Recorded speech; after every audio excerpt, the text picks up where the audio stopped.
Live mula sa TV5 Media Center Reliance. Kasama ang buong puwersa ng News 5. Ito ang Frontline Pilipinas. Sa pool sa CCTV, mga tambay biglang sinilaban ng selosong kapitbahay. Ito naman ang viral. Tricycle driver na nagsakay ng pasaherong na video ang sumasayaw ng walang salawal, pinatatawag dating radio broadcaster, patay matapos pagbabarilin sa loob ng spa. Aksidente naman sa Antipolo. Motorsiklo, tricycle at kotse naatrasan ng jeep. Ang nakasabit, nag-ala Spider-Man. Illegal na karera ng mga motor na uwi sa disgrasya. Inararo ang mga biron. Eto na nga, mga tumitinding eksena sa kapatid aksyon seryeng Totoy Bato, ipinasilip sa News 5.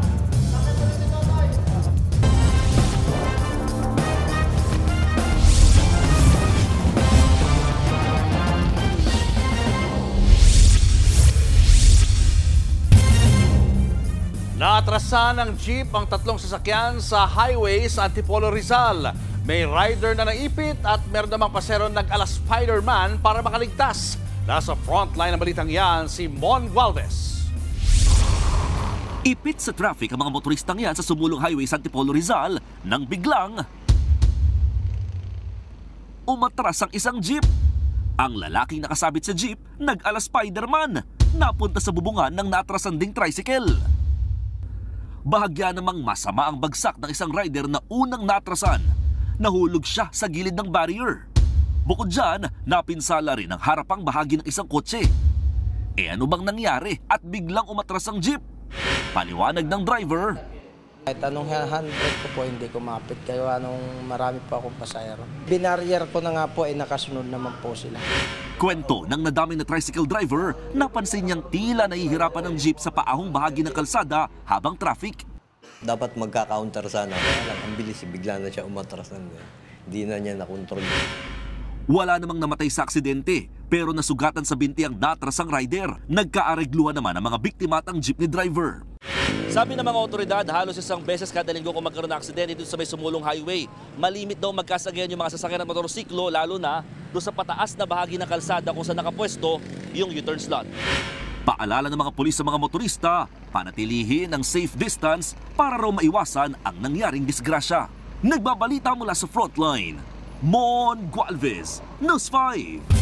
Mananagot sa LTO ang tricycle driver na nagpasakay ng binatilyong nag-twerk ng walang salawal sa highway sa Antipolo, Rizal. Ang insidente niyan nasa pulpa sa video. Sa Frontline report ni Bea de Guzman.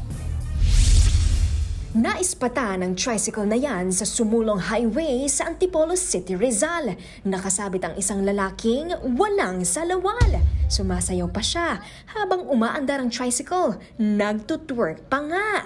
Kalaunan, natunto ng mga otoridad ang may-ari at driver ng tricycle na si alias Charles. Pati ang lalaking nagtutwerk ng nakahubo, napag-alamang 16 years old lang pala. Hawak na ng City Social Welfare and Development Office ang binatilyo. Habang nasa kustodiya naman ng mga pulis ang driver. Kakilala raw niya ang binatilyo at ang dalawang tropa nitong kapwa menor de edad. Kaya naman, nagmagandang loob siyang isabay sila pa uwi pagkatapos mamasada. Nalaman daw niya ang kanilang kalokohan nang mag-viral ito. Base sa investigasyon, wala naman daw impluwensya ng droga o alak sa insidente. Trip-trip lang daw yan ng magkakaibigan.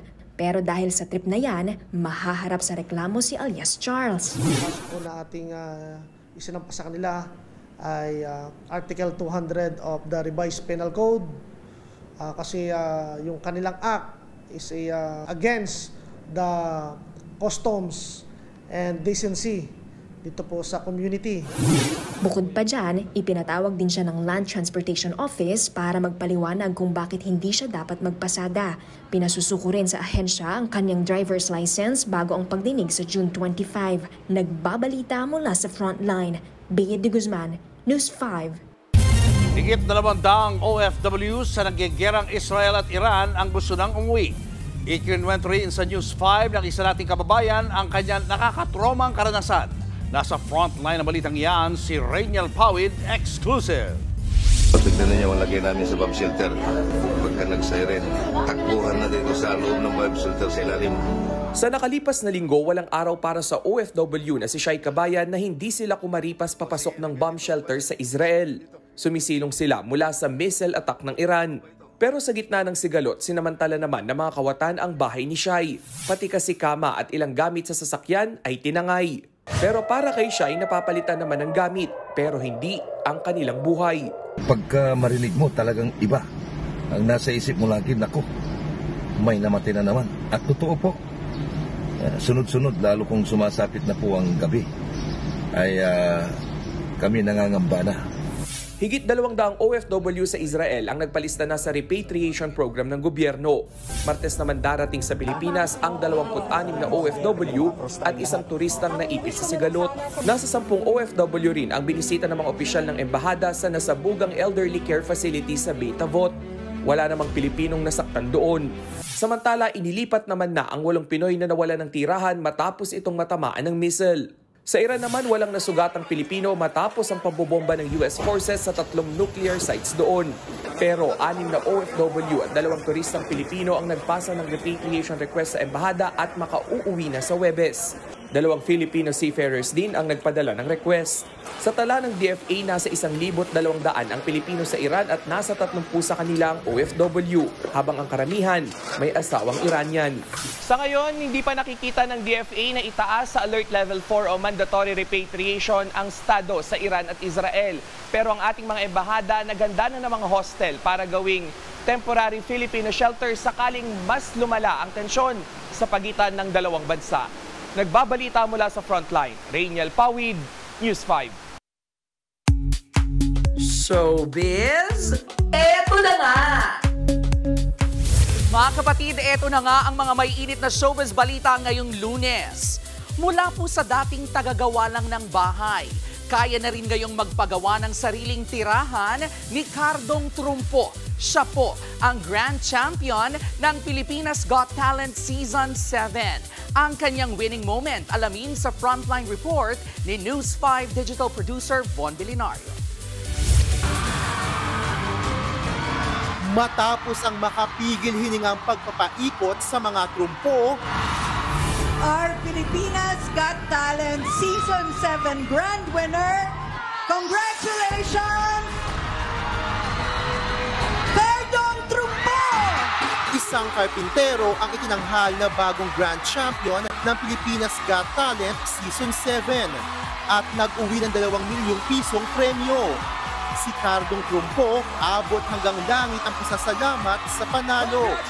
Matagal kong inantay ito. 55 years old na po ako ngayon. Sabi ko darating ang araw. Hindi ko akalain ito na yon. Hindi naging madali para kay Tatay Cardo ang tagumpay, kaya thankful siya sa lahat ng naniwala at bumoto. Ang 2 sa power judges ng PGT na sina Catherine Bernardo at Donnie Pangilinan, proud sa narating ni Cardong Trumpo.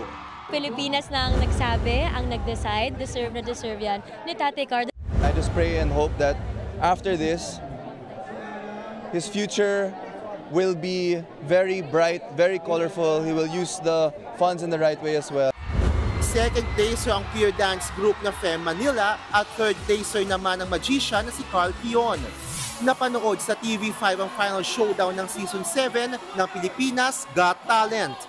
Nagbabalita mula sa Frontline, Von Bilinario, News 5.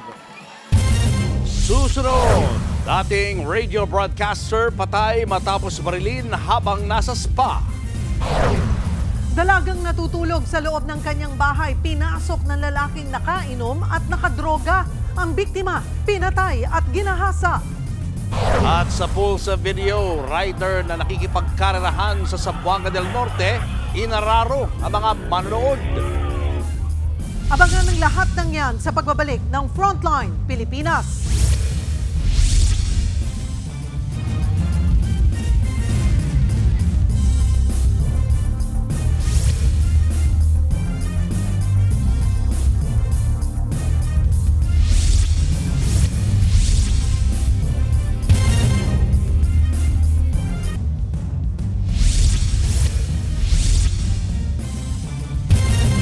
Patay sa pamamaril sa loob ng spa ang isang dating radio broadcaster sa General Santos City. Habang sa Iloilo, ginahasa at pinatay ang isang dalaga na pinasok sa kanyang bahay. Nasa frontline na balitang yan, si News 5 Visayas correspondent John Aroa. Walang buhay na nadatnan sa kanyang kwarto ang 18 years old na dalaga sa Tubungan, Iloilo. Pinatay at ginahasa siya. Ang suspect, kapitbahay ng biktima. Base sa investigasyon, galing inuman ang suspect nang mapadaan sa bahay ng dalaga. Pumasok siya sa bintana para raw magnakaw. Nakita niya ang dalagang natutulog ng walang salawal. Nagising ang babae at pumalag pero wala siyang laban. Sinuntok siya sa ulo na kanyang ikinamatay. Bukod sa nakainom ang suspect, umamin siyang nakadroga. Hindi po niya inamin na nirape niya. Sa investigation naman po ng pulis natin, iba naman po yung kinalabasan according sa forensic unit natin. May indication po na ginalaw po yung babae. Naaresto na ang suspect na maharap sa kasong rape with homicide. Patay naman sa pamamaril ang isang dating radio broadcaster sa loob ng isang spa sa barangay Lagaw, General Santos City. Base sa investigasyon, biglang pumasok sa spa ang hindi patukoy na gunman. Pinagbabaril nito ang biktima na si Ali Makalintal. Agad tumakas ang suspect. Naisugod pa sa ospital si Makalintal pero namatay rin. Inaalam na kung sino ang gunman. Tinitignan din ng mga pulis kung may koneksyon ang pagiging dating radio broadcaster ng biktima sa pamamaslang sa kanya. Nagbabalita mula sa Frontline, John Aroa, News 5. Sa ibang balita, pumalag ang palasyo sa mga bagong banat ni Vice President Sara Duterte kabilang ang paglobo ng utang ng Pilipinas. Mahirap daw turuan ang walang alam. Nasa frontline ng balitang yan, si Maricel Halili. Si Pangulong Bongbong Marcos ang pinulutan ni Vice President Sara Duterte sa dinaluhan niyang Free Duterte Now rally sa Melbourne, Australia nitong weekend. Kabilang dyan ang sinabi ng Pangulo na hindi siya nakikialam sa impeachment case ng Vice. He gives conflicting statements truly. The very first day of his administration, he has not followed through with any of his campaign promises. And budol in English is scam, no? Yeah. We're not surprised. He has the hallmark of a scammer. Welta dyan ang palasyo. Budol? Talaga?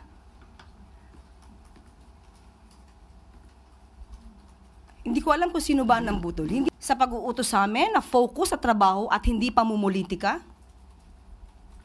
Sino ba talaga ang nambubudol? Dagdag pa ng Vice, nagsisisi siyang nakipag-unity team noon kay PBBM. Unfortunately, I did not vet properly. I apologize for that decision, ma'am. To run with Bongbong Marcos. Si PBBM ba, nagsisisi kaya? Wala po ako nadidinig sa Pangulo na siya po ay nanghinayang. Kung siya man po ay nakipag-team up sa Vice Presidente. Kung may nagsisisi man na sa kanya ay maka-team up siya, it's their loss, not the President's. Kinwestiyon din ni VP Sara ang paglobo ng utang ng Pilipinas sa 16 trillion pesos gayong wala naman daw nakikitang proyekto. Buwelta ng Malacanang galing sa Duterte administration ang utang. Sa panahon nga raw ni dating Pangulong Rodrigo Duterte, nasa 12.79 trillion pesos ito. Higit 115% daw ang itinaas. Mahirap turuan ang walang alam at walang balak umalam. Mahirap din buksan ang mata ng bulag at nagbubulag-bulagan. Nagbabalita mula sa Frontline, Maricel Halili, News 5. Showbiz, eto na nga! Mga kapatid, eto na nga. 3 microdrama originals ang mapapanood very soon sa Signal Play app. Una na riyan ang ICU na pinagbibidahan ni na Good Morning Kapatid hosts Dimples Romana, Joem Bascon, Cedric Juan, Pearl Gonzalez at Zion Cruz. Sunod naman ang comedy na punong-puno ng puso, ang Three Queens and the Baby ni na Christian Bables, Daniela Straner at TJ Valderrama. Laban na naman ng magkakapatid ang mapapanood sa My Father's Last Wish, starring Dylan Menor, Johnny Revilla, Gerald Madrid, Alex Medina at Don Chang. Abangan ang 3 big stories with big emotions and big drama sa Signal Play app. Susunod, motorsiklong nakikipagkarirahan, nakasagasa ng mga manunood. Sa pool sa CCTV, driver ng e-bike pinagbabaril sa gitna ng kalsada. At viral na beking basketball player sa Ilocos Norte may mensahe sa mga basher. Yan at iba pa sa pagbabalik ng Frontline Pilipinas.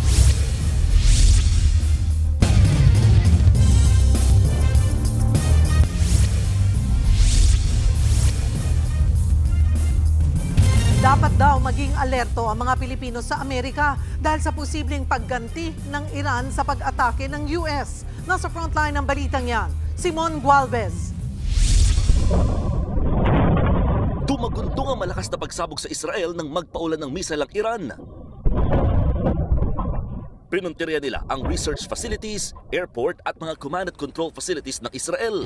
Ayon sa Iranian media, 40 missile ang pinakawalan sa Israel. Ito ang naging aksyon ng Iran ilang oras matapos pasabugin ng Amerika ang kanilang 3 pangunahing nuclear facility. Kabilang na ang Fordo nuclear program.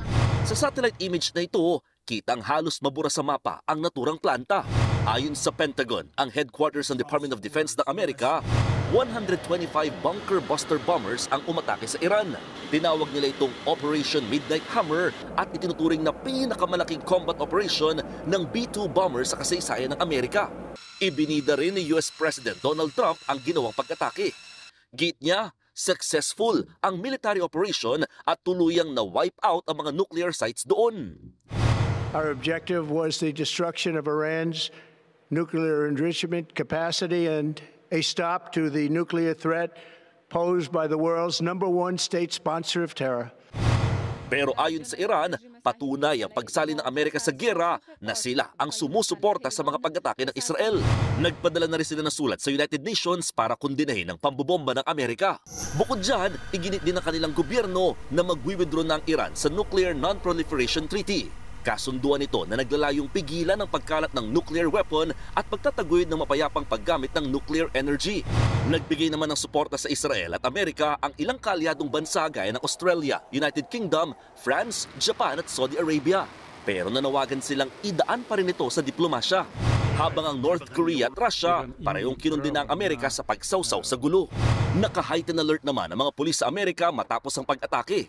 Lalo't nagbanta ang Iran, naggaganti sila sa pambobomba. Sa ngayon, nanawagan si Philippine Ambassador to the US Jose Manuel Romualdez sa mga Pinoy sa Amerika na maging alerto kasunod ng pagsali ng Amerika sa gera ng Israel at Iran. Nagbabalita mula sa Frontline, Mon Gualvez, News 5. Susunod, lalaki sa Taguig, binuhusan ng gasolina at sinilaban ng selosong kapitbahay. Sa pool sa CCTV, negosyanteng bumibili ng burger, binaril at inagawan pa ng motor. At cast ng kapatid seryeng Totoy Bato, ipinasilip ang paghahanda sa mas tumitinding bakbakan.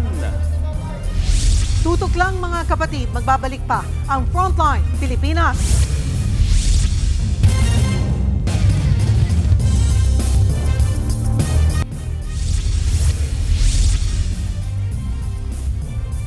Kritikal ngayon ang lalaking binuhusan ng gasolina saka sinilaban sa Taguig. Ang sospek, ang kapitbahay niyang seloso. Nasa frontline na balitang yan si Hannibal Talete. Nakatambay at nagiinuman ang ilang magkakapitbahay sa eskinita sa Barangay Pitogo sa Taguig nang makunan sa CCTV itong Biyernes ng gabi. Maya-maya pa, isang lalaking nakaitim ang biglang lumapit sa mga nagiinuman. Binuhusan niya ang isa sa mga nakaupo hanggang sa biglang nagliyab ang lugar. Nagpulasan ang mga residente. Tumakas din ang sospek na inabutan din ng apoy. Kwento ng mga nakakita. Gasolina ang ibinuhos at sinilaban ng sospek. May dalang supot, tapos bigla niya binuhos yung gasolina pala yung dala niya. Sabay sindi ng light, sabi niya, eto regalo ko sa'yo. Kritikal ang 28 anyos na lalaking sinilaban. Lapnos ang kanyang mukha at buong katawan. Hindi makatao yung ginawa niya eh. Grabe yung ano ng anak ko. Hindi ko halos pati na grabe talaga yung ginawa niya sa anak ko. Nadamay din ng isang babaeng naglalaba lang sa lugar. Emotional siya nang alalahanin ang nakakakilabot na karanasan. Nanginginig na yung mga anak ko eh. Nakita nila akong inaapoy.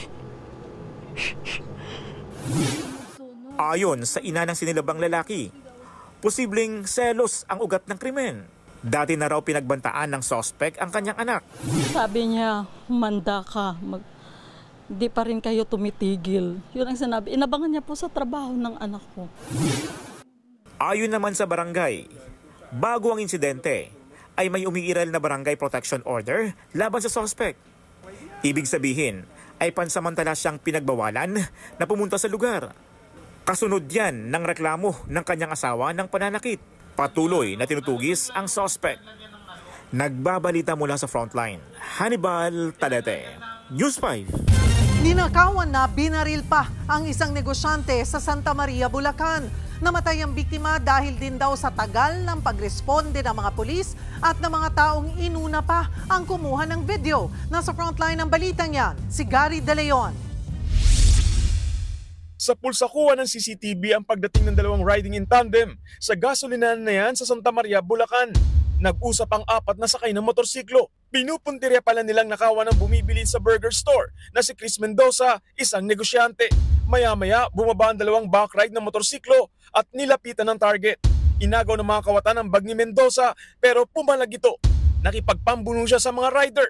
Ilan saglit pa'y bumulagta ang biktima. Binaril siya ng mga suspect. Tumakas na ang mga kawatan.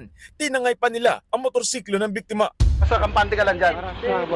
Basta wag mo isiping may tama ka para ano, ha? Ang mga tao sa paligid hindi malaman ang gagawin, kaya pinayuhan ng biktima na kumalma. Inabot umano ng kalahating oras bago rumusponde ang mga pulis. Dinala pa sa ospital pero binawian din ng buhay ang biktima. Masama ang loob ng pamilya ni Mendoza dahil sa mabagal umanong pagresponde ng mga pulis. Masakit din daw na tila pinagpiestahan muna ng mga nakakita na binidyohan si Mendoza imbis na humingi ng tulong. Imbis na dali na agad sa ospital, in-interview pa kung ano pa yung mga tinatanong, or sana tumawag na lang sana sa amin para mapuntahan din namin. Hustisya ang hiling ng pamilya ni Mendoza. Pwede mo namang agawin yung motor, bakit kailangan barilin mo pa? Hinuha nyo ng ganon-ganon lang, nakakala nyo para lang pumatay ng manok.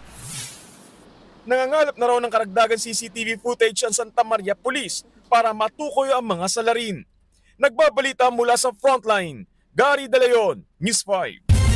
Mahigit isang dekadang nakulong at nang makalaya, pinaslang ang isang lalaki sa Cebu City. Itinumba siya ng riding in tandem na nasa pulpa sa CCTV. Nasa frontline ng balitang yan, si John Aroa ng News 5 Visayas. Sa intersection na ito sa Barangay San Nicolas proper sa Cebu City kahapon, halos magkatapatang nakatigil ang isang motorsiklo at e-bike.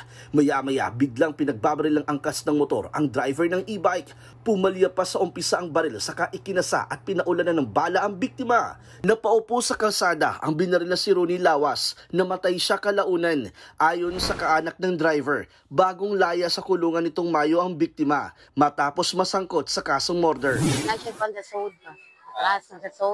Baka siguro may nakaaway siya habang nasa loob ng bilangguan. Pero ayon sa kapatid ng biktima, nagbagong buhay na raw ito at naging pastor pa nga sa kulungan.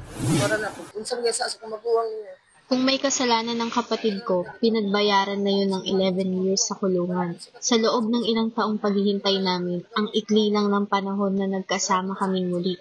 Higit 1 buwan lang. May lead na ang mga pulis sa posibleng nasa likod ng krimen. Nagbabalita mula sa frontline, John Arua, News 5, Visayas. Nauwi sa disgrasya ang karerahan ng mga motorsiklo sa Dipolog City, Zamboanga del Norte. Makikita sa CCTV ang kumpulan ng mga nanonood sa gilid ng kalsada. Maya-maya pa, isang kalahok na motorcycle rider ang nawalan ng control saka sumalpok sa ilang nanonood.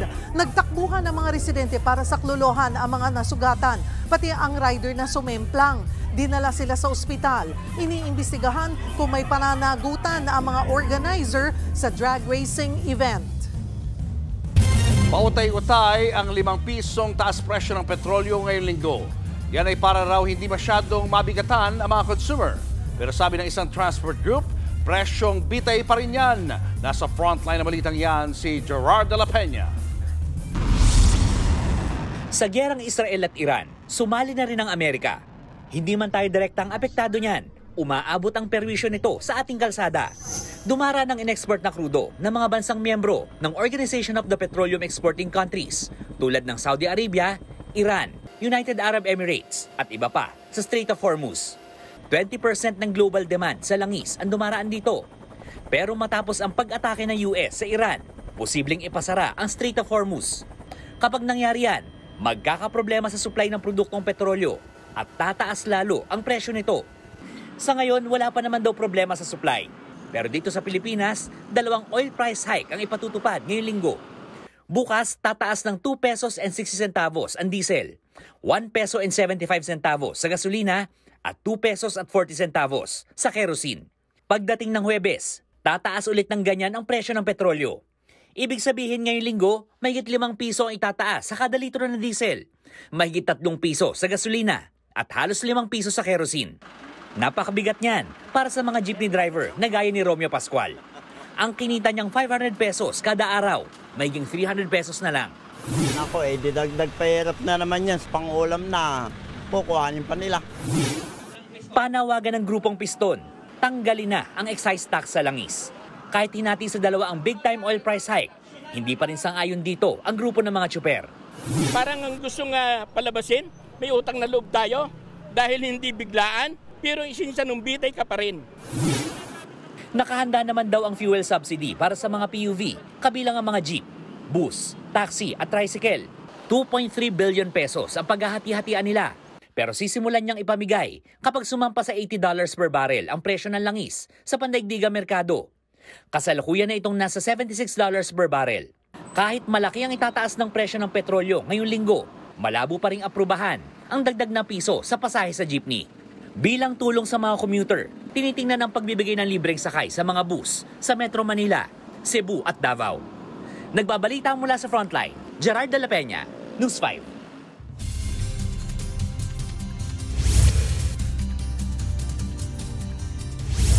Weather update naman tayo mga kapatid. Meron po tayong 2 binabantayang sama ng panahon sa loob at labas ng ating Philippine Area of Responsibility. Ito pong mas malayo ay ang Tropical Storm Sepat na huling namataan ng Pag-asa sa layong around 2,330 kilometers east-northeast ng extreme northern Luzon. Yan nga po ay nasa Tropical Storm category na may taglay na lakas na hangin na umaabot sa 65 kilometers per hour.